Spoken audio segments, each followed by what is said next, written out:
Mangwanani akanaka mhuri yeZimbabwe, tinokuchingamidzai zvekare kune chimwe chirongwa pano paZimFacebook Secrets and Confessions. Tadzoka zvekare nemamwe mamessages. Regedzai tibva tapinda mumamessages edu atadzoka takakubatirai. Message yedu yekutanga yakamira sekudai so.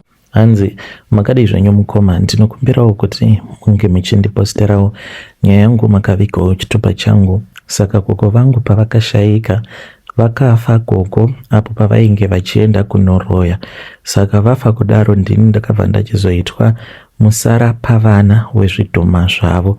Please mukoma post for me sahaiti. Ndiri mukadzi ane makore 33 years ekuberekwa.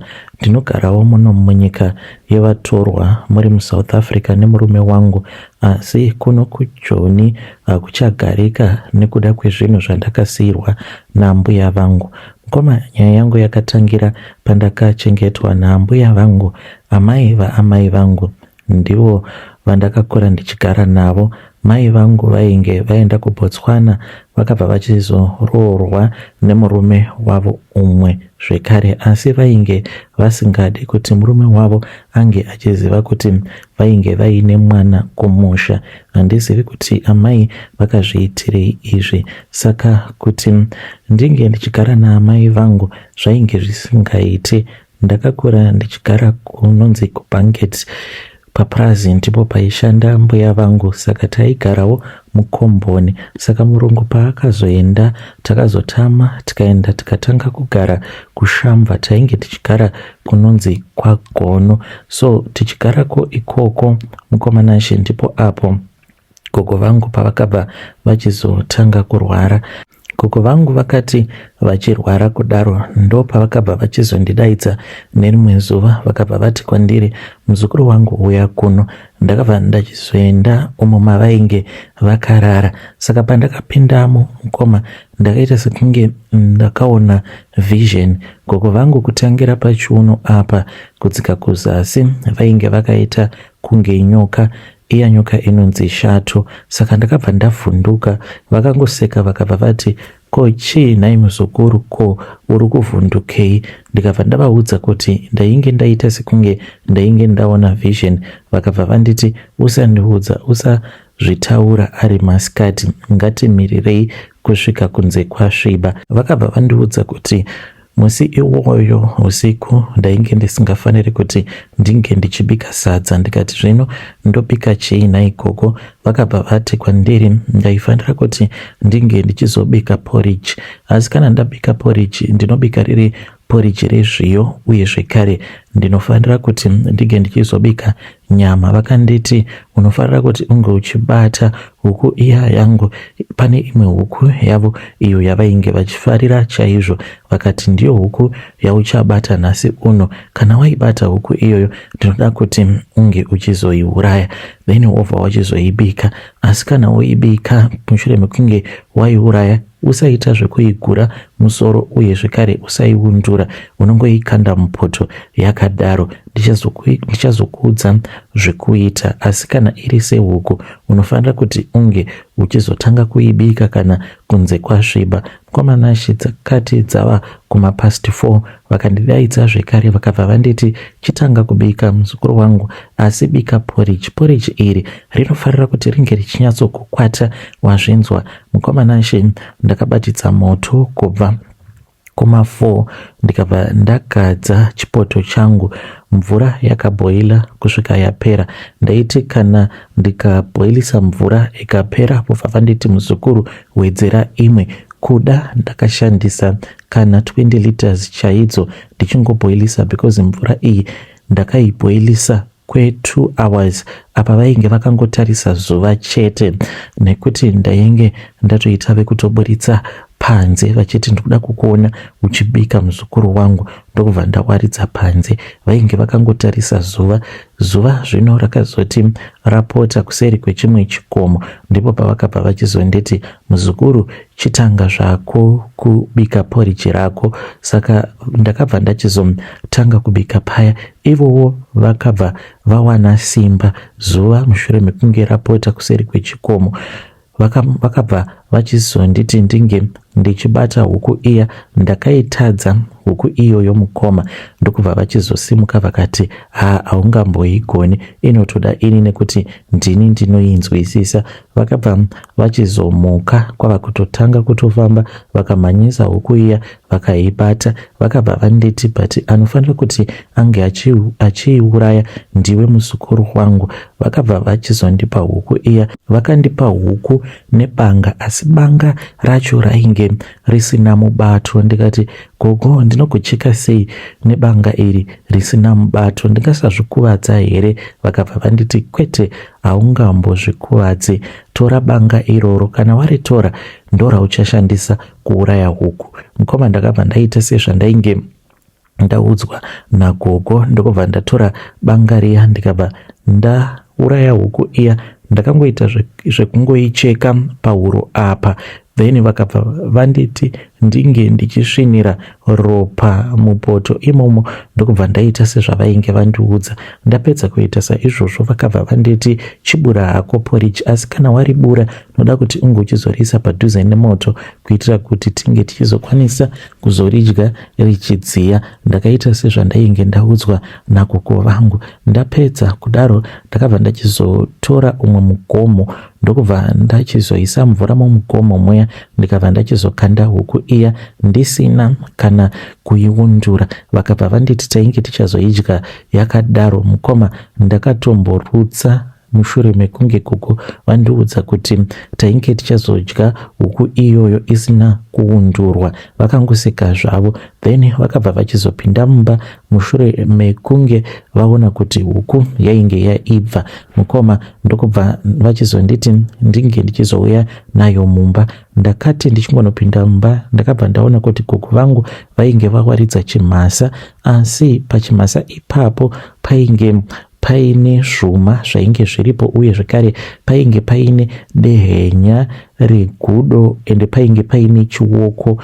Vakanditi chiwoko ichocho chainge chiri chiwoko chavakatora pane umwe mwana uyo akashayika mune imwe village umo mavakambogara vasati vatanga kushanda mumapurazi. Saka vakabva vanditi ndige ndichipakura, but mukoma porridge iri ndakangoita rekungopakurira pasi pachimhasa ipapo, then huku iya vakangonditi ndige ndichiisa mune chimwe chidhishi cheplastic. Ndokubva vati uya tidye muzukuru wangu. Saka pandakanogara pasi ndakabva ndanzwa munhu akati iwe kuzvawagara pamusoro pangu. Ndakavhunduka ndikada kutiza. Gogo vangu vakabva vanditi muvhurei maziso ishe wangu. Mukoma ndakabva ndatanga kuona rima, ndikatanga kudzungaira ndingorimo mumba imomo ndisingachazivi kuti zvino ndobuda nekupi, because apa ndainge ndichitya nekuda kwekuti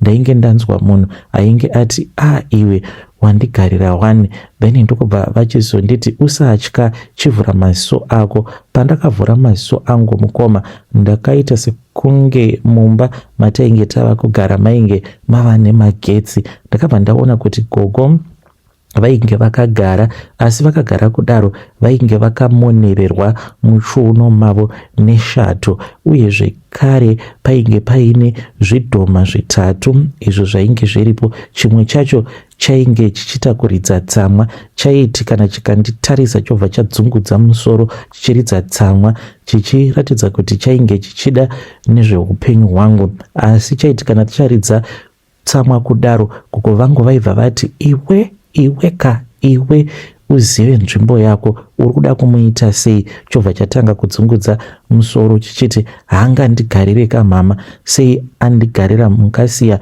muzukuru wenyu achindigarira, ndinomurova uyu. Then ndokubva vachizonditi ndinge ndichigara pasi. Vakachiudza kuti kana chikaramba chichinditarisa nekona reziso vainge vachazochidzinga chonogara panze, ende musi iwoyo chainge chichazorara nenzara.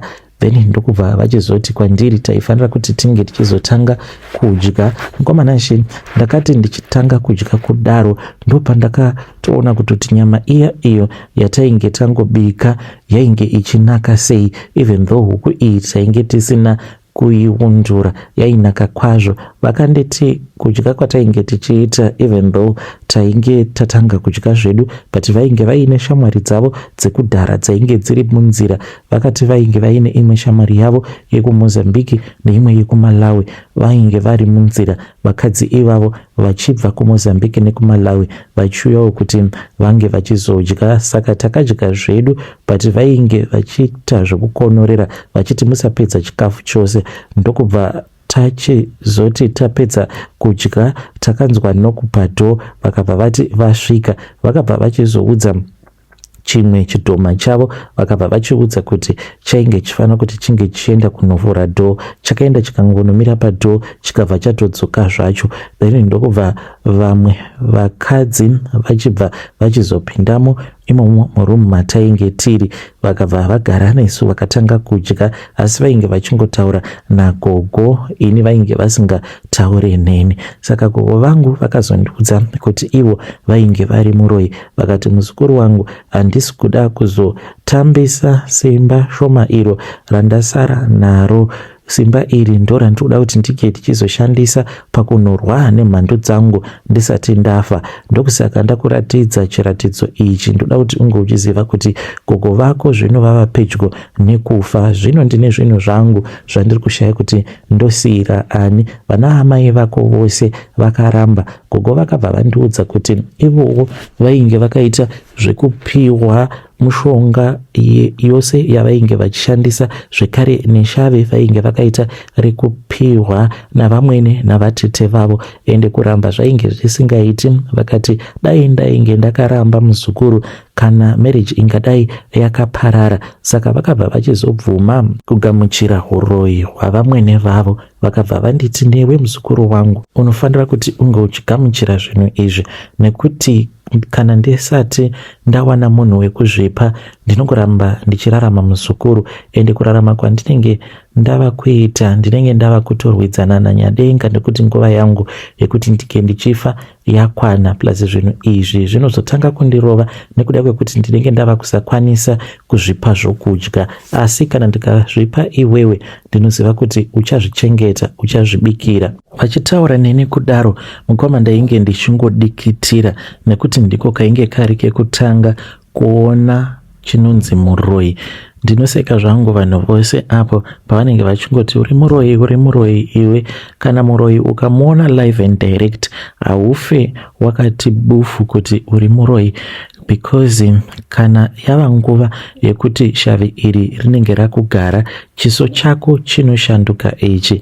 Unenge usiri iwewe, unenge wagarwa. Zvino vamwe zviso zvavo zvinoshanduka, anenge akaita kunge shumba, asi chiso chako pachinoshanduka hachishanduki chose. Unokwanisa kuti rimwe divi unenge wakaita kunge shumba, rimwe divi unenge uchiri iwewe, but unenge uchityisa, unenge wakaunyana chiso chako kudivi uko kwaunenge uchiri iwewe. Vamwe ndivo vanenge vakati hafu kitsi hafu munhu. Iniwo ndinenge ndakati hafu inini hafu shato yagogo vangu. Ndinenge ndisingatarisiki panguva yacho iyoyo, kana vhudzi iri zvarinenge rakaita panguva yacho iyoyo kurodzeka kuita sekunge mapanga.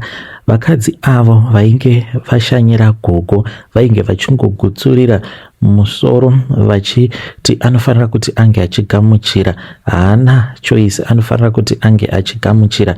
Gogo vangu pavakaona kuti ndainge ndichidikitira, vakabva vachizondipa mushonga wekuti ndinge ndichiisa pasi perurimi rwangu. Vakati uyu anofa chete. Vakatanga kuseka vakanditi ondiregerera hako muzukuru wangu, ndaifanira kunge dai ndakakuratidza zviratidzo izvi pashoma nepashoma. Asi ngirozi yaNyadenga yakauya kwandiri ikandiudza kuti nguva yangu yakwana yandakatarirwa namusiki, uye zvekare ndikufanira kuti ndinge ndichienda kunzvimbo uko kwandakachengeterwa, kwandichatambudzika kweupenyu hwangu hwose sematambudzikiro awo ainge achiita vose avo vandainge ndichitambudza. Saka ndagamuchira, handidi kurwa naNyadenga. Ndokubva ndachizogamuchira shato iya, asi yakatanga yauya ikabva yatanga kundinanzva pasi petsoka dzangu. yapedza kundinanzva pasi petsoka dzangu, yakabva yachizotanga kundinanzva muviri wangu wose. Ndakazoshamisika yava kundinanzva mazamu angu nekuti ndainge ndisisina kupfeka. Asi patakatanga kudya neapo vakadzi avo vakabva kuMozambique nekuMalawi pavakasvika, ndainge ndichiri ndakapfeka, but ndakazozviona ndisisina kupfeka. Vakanditi ndinge ndichirara, ndakabva ndachizorara pachimhasa paya vainge vakaisa dehenya riya regudo kumusoro kwangu, uye zvekare vainge vakaisa chiwoko chavainge vakati chiwoko chakatorwa pamutumbi wemwana mucheche uyo ainge ashayika muvhileji mavainge vachimbogara. Vakabva vachizochiisa padumbu pangu. Shato iyi yakabva yachizorara neni, vakandiudza kuti shato ndiyo yainge ichazova murume wangu. So mukoma gogo vangu vakabva vachizoshayika, ndikabva ndachizobvapo pakomboni ipapo, ndikabva ndachizotanga kushandira umwe mukadzi ainge akaroorwa nemupurisa. Ndivo vandakabva ndachizouya navo kuHarare. Ndava kugara muHarare, ndakabva ndachizotanga kufambawo nevamwe vakadzi avo vainge vachigarawo mustreet imomo mandainge ndichishanda. Amai vepanext door vainge vari muRoi, saka takangoita connection huri kusiku. Vakabva vatotanga kutondidzidzisa kuti munharaunda mavanogara vanozvifambisa sei. Ndokubva ndachizotanga kudana nawo nemukomana wangu akazova murume wangu uyo wandakazogadzira. Saka ndakabva ndachizouya nemurume wangu kunoku kuJoni. Zvino kuno kuJoni ndiko kune chiraramo chedu. Apa kumusha munongozivawo kuti Zimbabwe yakaoma sei, inoda vanenge vagara vaine backup, nekuti kuroya kwacho kwandinoita hakusi kunzi ndikaroya munhu ndine chandinobenefita kunze kwekutambudza munhu iye shave rinogara pandiri. Shave iri iro harinei nechekuita nepfuma yepasi pano, nekuti pfuma yepasi pano inoparara, inopera. Iro shave racho rinongoda kungoona vanhu vachitambudzika. Saka handisi munhu ane mari, ndinotoshandawo mumakicheni, murume wangu anototambudzikawo. Ndakatomboedzawo kuti ndinge ndichigadzirawo mishonga yekuti ndinge ndichizvibatsira, zvekare nekubatsirawo murume wangu kuti anga achiitawo laki mumabasa, but handigone kuugadzira mushonga wacho iwoyo welaki. Saka tinongoraramawo semararamiro awo anoitawo vamwe vanhu. Saka ndiri kunzi ndinofanira kuti ndinge ndichidzokera kumusha. Mukomanashi kuZimbabwe ndakabvako nekuda kwenhamo. Zvinhu izvi zvagogo vangu zviri kuti zvinoda kuti tinge tichienda kunogara mukomboni. Mukomboni imomo mainge muchigara gogo vangu. Zvino zvingaitawo here nai mukoma, iwo uno mukore ndodzokerako kupurazi ikoko. Purazi iri rakazotorwa nguva iya pahondo dzeminda, saka purazi iri rava purazi reumwewo uyo ane chigaro anoitawo zvematongerwo enyika. Ndakabvunza vamwe avo vanogarako ikoko, vakandiudza kuti papurazi ipapo vanhu vanowana $70 each and every month. Zvino ndingabva kuno kuSouth Africa here kwandiri kuwanawo salary ye$4,000 each and every month ndichishandawo mumakicheni. Ende murume wangu anoitawo zvemapiece job zvekuti kupera kwemwedzi woga woga tinenge takabata 8 kana kuti 9,000 rands. Saka zvinenge zviri nani, but kumusha uko kana tikadzokerako zvinoreva kuti ini nemurume wangu tinenge tava kubata $140 imbori mari inai mukoma kumarands. Saka zvinhu izvi zviri kuti unofanira kuti unge uchidzoka, otherwise tinokuuraya. Apa mwana wangu ndiye wandava kutyira kuti zvinokwanisa kuuraya mwana. Zviri kutoti kana ukasadzoka kunoku uchaona zvatichakuita, ende ndinozviziva kuti zviri kutoda kutouraya mwana wangu, nekuti ane dzimwe nguva dzekuti anongotanga kungorwara zvisinganzwisisiki. Mafoni calls anogara achingopinda nguva dzose, mwana ndichingoudzwa kuti mwana haasi kunzwa zvakanaka. Saka ndinodawo advice kubva kumhuri yeZimbabwe. Kutotendeuka ndinoda chaizvo kutendeuka, but ndinotya, handizivi kuti ndingatangira pai. ndipo paya pekuti uchingobva kunotendeuka ubva watoudzwa kutoti mwana wako kumusha uku hakusisina, kana kuine avo vanenge vachida kundinamatira havo kuitira kuti panguva iyo yekuti ndinenge ndichazonzi ndava kuda kutendeuka, Mwari wacho ange achizondichengetedza. Mwari ndinozviziva kuti variko, nekuti shave iri rinogara pandiri rinotondiudza kutoti Mwari variko, ende dzimwe nguva rinotondiudza kuti kana uchienda kudenga unodarika magedhi mangani, uye zvekare kana uchienda kugehena unodarika magedhi mangani. Ende ndinotoziva nzira yacho yaunoshandisa mushure mekunge wafa kana wava kufamba uchienda kunzvimbo yako iyo yawakachengeterwa, nekuti umwe neumwe ane nzvimbo yake yaakachengeterwa, umwe neumwe ane kwaanoenda. Uchingofa chete kune kwaunotanga waenda, kunyange zvikanzi unozodzoka zvako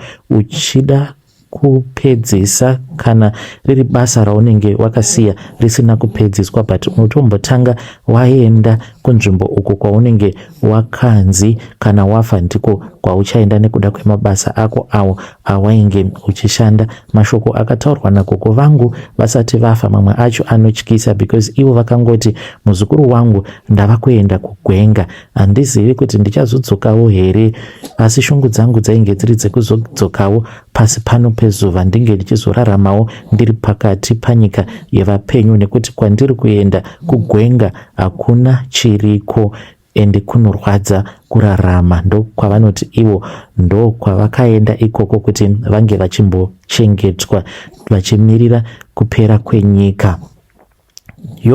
Vedare ndo message iyo yandakatumidzirwa ichibva kuna vahanzvadzi vedu. Hanzi ndikudawo advice, uye zvekare handizivi kuti ndoita sei, ndodzokera kumusha here ndonogara muPrazi. paPrazi ipapo painge pachigara gogo, apa vanhu hanzi vari kupiwa $70 paPrazi ipapo. Zvino vari kuti ndosiya here basa remujoni 4,000 a month ndichifambira $70. Vari kutya kuti zvinhu izvi zvinokwanisa kuzovarovera mwana wavo akafa. Strange things indeed they do happen in this world.